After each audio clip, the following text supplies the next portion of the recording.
nasihatingizga muhtojman. Gapiring. Ey Amirul Mo'minin, mening bir qizim bor. Jahiliyat davrida uni tiriklayin ko'mmoqchi bo'lganman.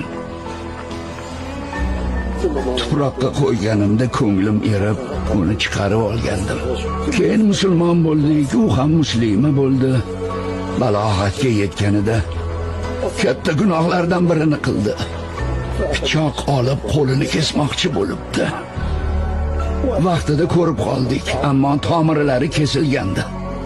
Tuzalgunga qadar o'zim davoladim. Tavba qilganidan so'ng ko'p savob ishlar qildi. Alloh uning yomonliklarini yaxshilikka aylantiribdi. Endi bir odam uning qo'lini so'rab keldi. Unga o'tmishidagi ishlar haqida aytaymi? Alloh yashirganini siz fosh qilmoqchimisiz? Alloh haqqi, u gunoh haqida bir og'iz aytsangiz, sizni hammani oldida jazolayman. Uni iffatli muslima sifatida uzating.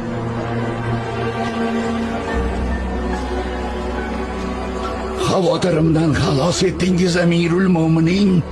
Ilohim bu dunyoda ham oxiratda ham mahzunlik ko'rmang. Unday qilmang. O'z qadringizni tushiryapsiz.